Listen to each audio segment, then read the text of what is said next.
Halo semuanya, balik lagi di channel Papan Tulis. Jadi di video kali ini adalah video pertama untuk pembahasan tryout sementara pertama yang ada di menuju UTBK tahun 2025 di Papan Tulis.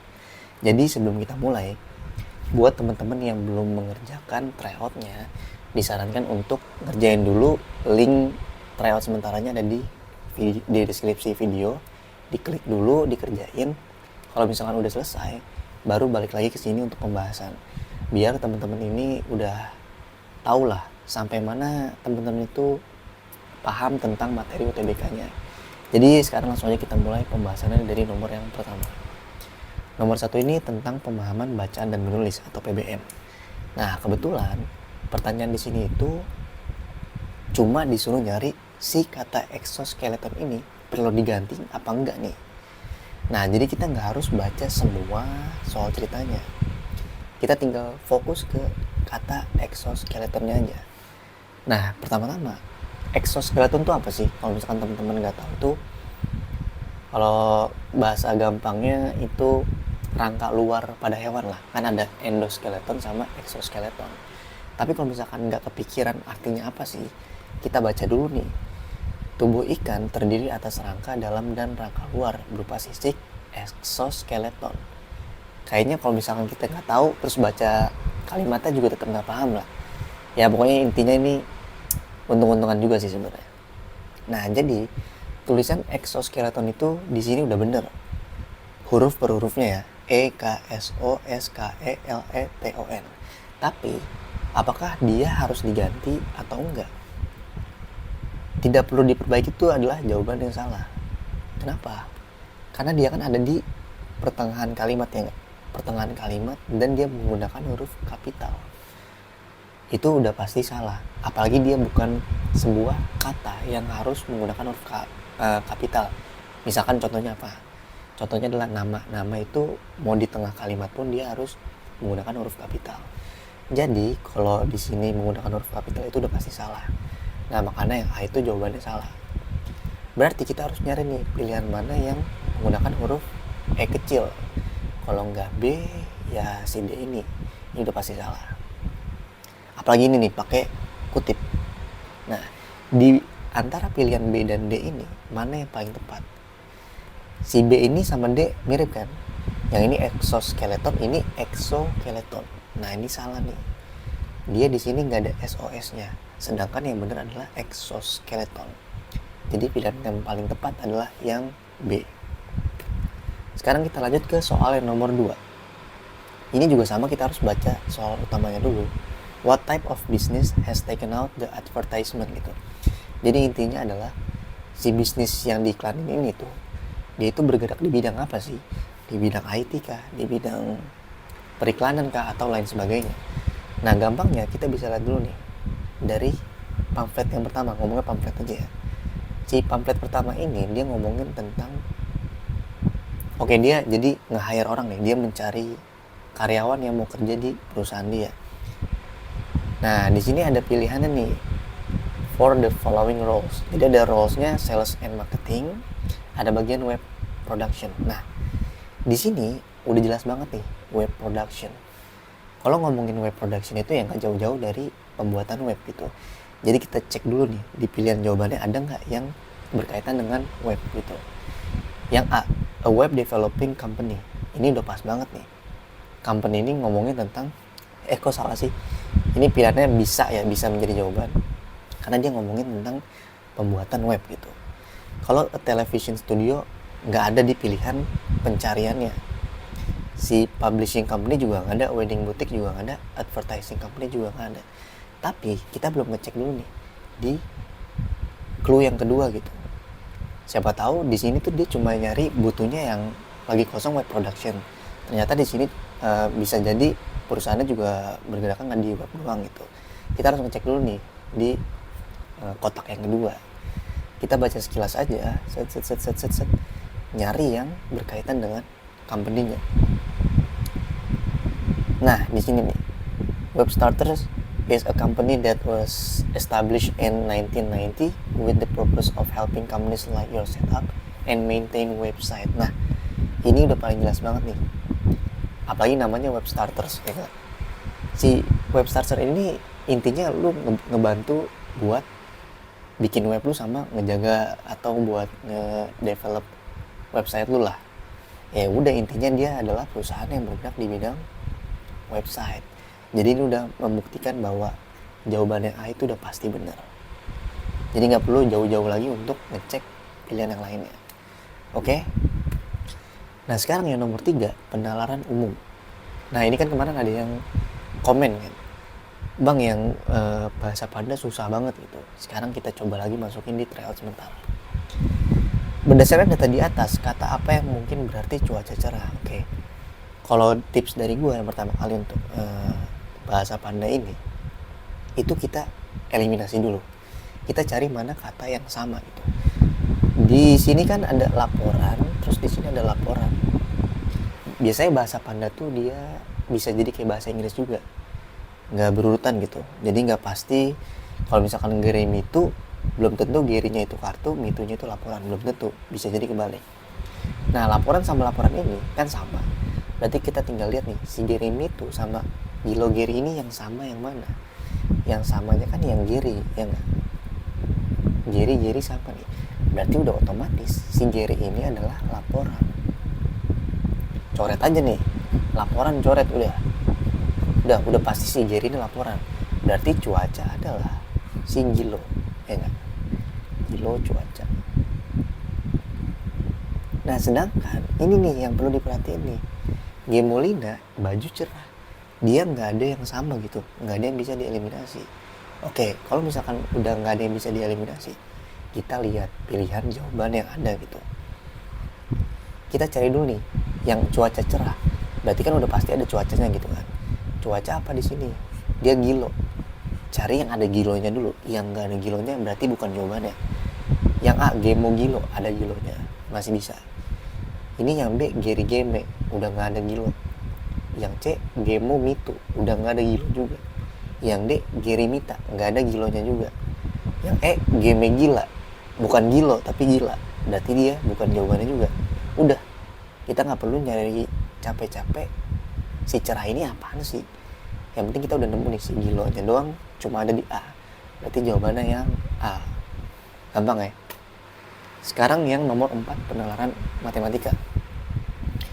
Penalaran matematika X banding Y sama dengan 3/4. Jika X sama dengan 90, maka Y adalah, nah ini gampang banget, ini tinggal masukin aja X-nya di posisi yang sini. Berarti kalau X banding Y sama dengan 3/4, berarti X-nya kita ubah menjadi 90 gitu, ya enggak? 90 banding Y sama dengan 3/4. Banding ini bisa kita ubah jadi per, sama aja gitu. Jadi 90 per Y sama dengan 3/4 gitu. Ini tinggal kita Y-nya tinggal kita pindah ruas. Sebenarnya bahasa pindah ruas itu salah, tapi yaudahlah gampang gitu. Jadi ini pindahin ke sini, biar dia nggak ada di bawah gitu. Pindahin ke kanan, jadinya Y-nya di sebelah kanan. 3/4-nya pindahin, jadinya dibalik ya. 4/3, jangan lupa 90-nya masih ada. Berarti dikali 90. Oke. Tinggal dicoret nih, 90 bagi 3 adalah 30. 30 kali 4 sama dengan 120. Gampang dapat. Oke. Dan tapi ini kalau misalkan kita ubah balik-baliknya salah, bisa jadi hasil akhirnya salah. Makanya kita harus perhatiin nih, X-nya benar 90, Y-nya juga posisinya benar. Atau mungkin teman-teman masih kurang paham di sini, kita coba pakai cara lain aja ya. Tapi mirip-mirip nih. 90 per Y sama dengan 3/4. Ininya sama. Kalau misalkan bingung balik-baliknya, kita tinggal ubah dua-duanya dibalik aja. Jadi Y per 90, ini juga dibalik, jadinya 4/3. Ya enggak? Nah, sisain Y-nya di sebelah kiri.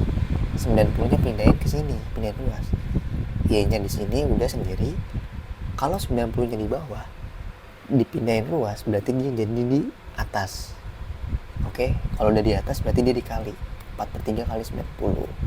Sama aja kan? Sama dengan 120. Aman ya? Sekarang kita lanjut ke soal yang nomor 5. Pengetahuan dan pemahaman umum atau PPU.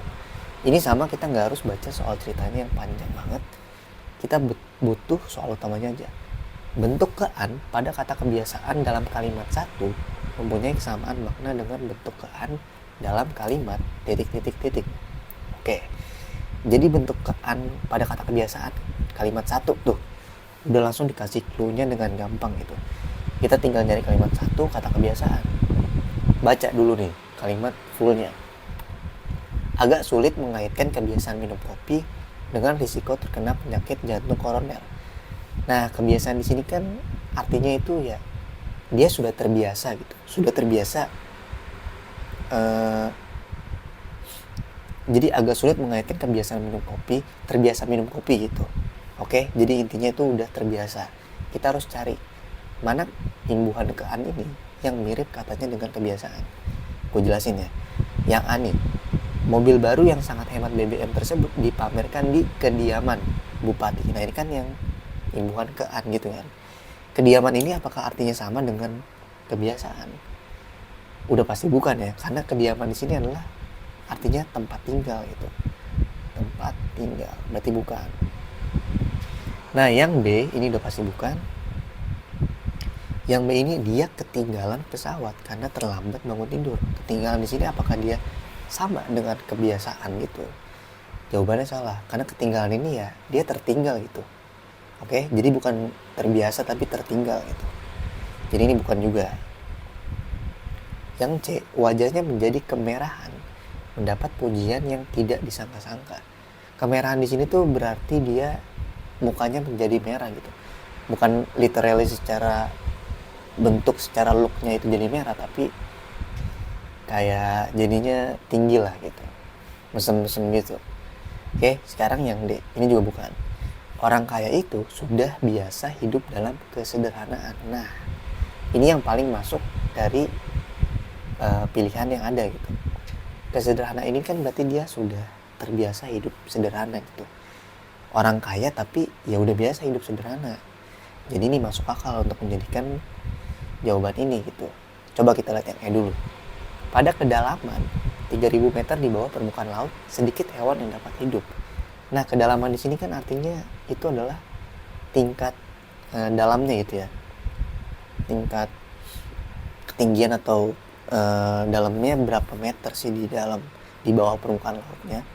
Nah, itu juga salah. Itu artinya nggak mirip sama bentuk kean pada kata kebiasaan. Jadi ini juga bukan. Jawaban yang paling pasti adalah yang D. Nah, sekarang kita lanjut ke soal nomor 6 tentang literasi bahasa Indonesia. Kita coba dulu baca soal utamanya. Berdasarkan pernyataan pada poin 3 dapat diasumsikan bahwa, nah, kita jadi nggak perlu untuk baca semua soal ceritanya. Kita cukup baca poin ketiganya aja nih. Buah segar jauh lebih baik. Buah-buahan memang kaya akan serat dan berbagai vitamin. Namun, tidak demikian dengan buah kalengan, buah beku, atau buah yang telah diproses. Buah yang seperti ini umumnya memiliki kandungan gula yang sangat tinggi, bahkan dapat pula mengandung pengawet atau bahan kimia tambahan lainnya yang bisa membahayakan tubuh. Oke, jadi kita cari nih, mana sih yang bisa diasumsikan dari poin yang ketiga ini yang paling tepat ya. Pilihan yang A. Buah kalengan atau buah beku tidak dapat dikonsumsi karena berbahaya. Apakah benar atau salah? Jawabannya adalah salah. Kenapa? Kan di sini dia ngomongin beneran nih. Si buah kalengan atau buah beku itu bahaya kan. Tapi salahnya adalah si A ini ngomong tidak dapat dikonsumsi. Memang buah kalengan atau buah beku ini tingkat bahayanya lebih tinggi, diomongin di poin ketiga ini. Tapi bukan berarti dia nggak bisa dikonsumsi. Bisa dikonsumsi, cuma ya tadi tingkat bahayanya lebih tinggi dibandingkan buah yang segar gitu. Nah sekarang yang B. Buah dengan kandungan gula yang tinggi membahayakan kesehatan tubuh. Bener apa enggak? Jawabannya bener sih, sebenarnya bisa. Buah dengan kandungan gula yang tinggi membahayakan kesehatan tubuh. Ya kan tadi kan dia bilang nih, buah yang seperti ini memiliki kandungan gula yang sangat tinggi.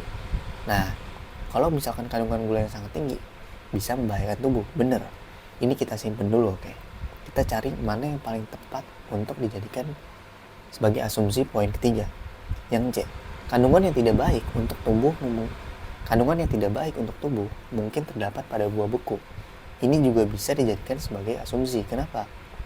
Karena dia ngomong nih, Di sini ada buah kalengan, buah beku, atau buah yang telah diproses itu, dia memiliki kandungan gula yang sangat tinggi atau dapat pula mengandung pengawet atau bahan kimia lainnya yang bisa membahayakan tubuh. Jadi secara tidak langsung kan itu kandungannya tidak baik ya untuk tubuh.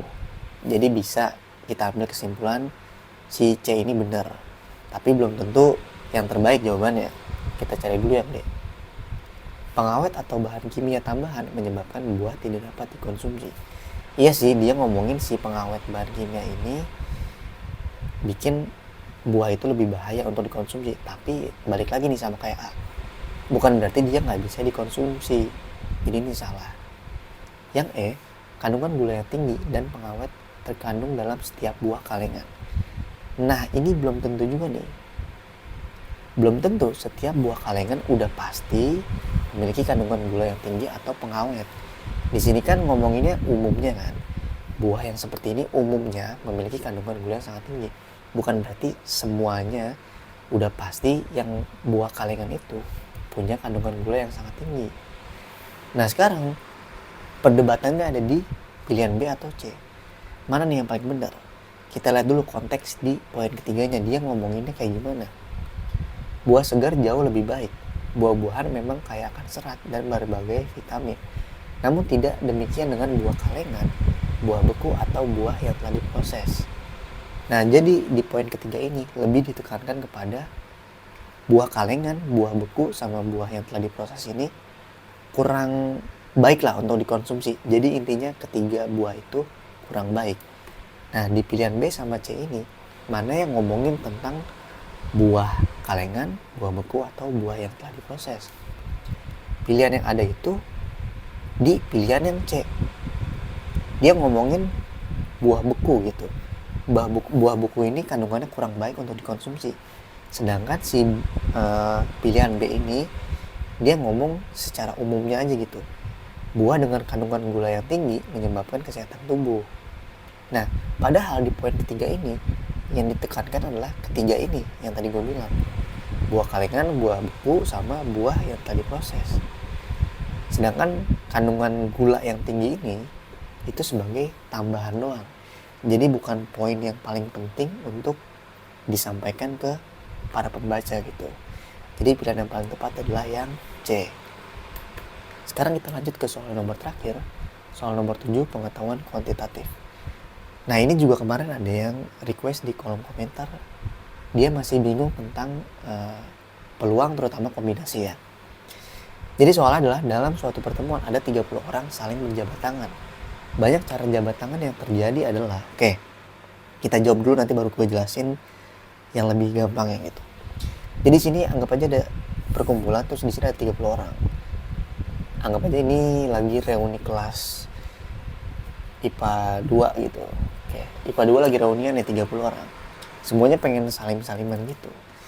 Nah kalau salaman itu gak mungkin kan sendiri, kita salaman sendiri gak mungkin. Harus ada lawan untuk kita salamin gitu. Berarti ada 2 orang.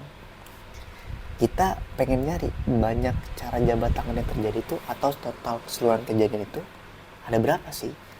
Ya udah tinggal pakai kombinasi. Kenapa kombinasi?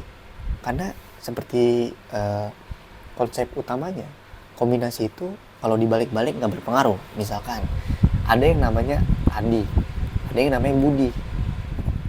Adi saliman sama Budi, ini salim ya, saliman sama Budi. Sama nggak kayak Budi saliman sama Adi? Sama aja kan? Jadi ini bukan dihitung sebagai 2 kejadian. Jadi ini dihitung satu kejadian doang. Karena ya udah mereka berdua salaman gitu. Nah itu konsep utama kombinasi. Rumus kombinasi apa? N faktorial per N dikurang R faktorial dikali R faktorial sama dengan N-nya berapa? N-nya itu adalah banyaknya orang yang ada, 30 faktorial. R-nya itu apa? R-nya itu adalah kejadian yang terjadi dalam berapa yang kita ambil dalam satu kejadian gitu, berapa orang yang kita ambil dalam satu kejadian. Kalau salaman kan ada 2 orang, berarti dia R-nya 2 gitu. 30 dikurang 2 faktorial dikali 2 faktorial sama dengan 30 kali 29 kali 28 faktorial. Ini 30 kurang 2 berarti 28 faktorial. Ini sengaja nggak gua sampai 1 faktorial karena kita bisa dicoret nih nanti. Yang ini dikali sama 2 faktorial. Ini habis 2 faktorial itu kan 2 ya. 30 kalau dibagi 2 itu adalah 15. Ya enggak? 15 kali 29 itu artinya hasilnya adalah 435. Oke. Jadi jawaban yang paling tepat adalah yang C. Jadi mungkin sekian dulu dari penjelasan tryout sementara yang pertama di papan tulis. Semoga bisa membantu dan membuat teman-teman makin paham. Dan kalau misalkan masih ada yang kurang paham, boleh banget untuk komen di kolom komentar. Terus semoga tryout yang tadi itu bisa ngebantu teman-teman untuk meningkatkan skillnya juga. Sama jangan lupa untuk terus tetap belajar. Nggak usah ada terusnya, tetap belajar. Dan makin semangat untuk mengejar PTN yang diinginkan. Sampai jumpa di tryout sementara yang kedua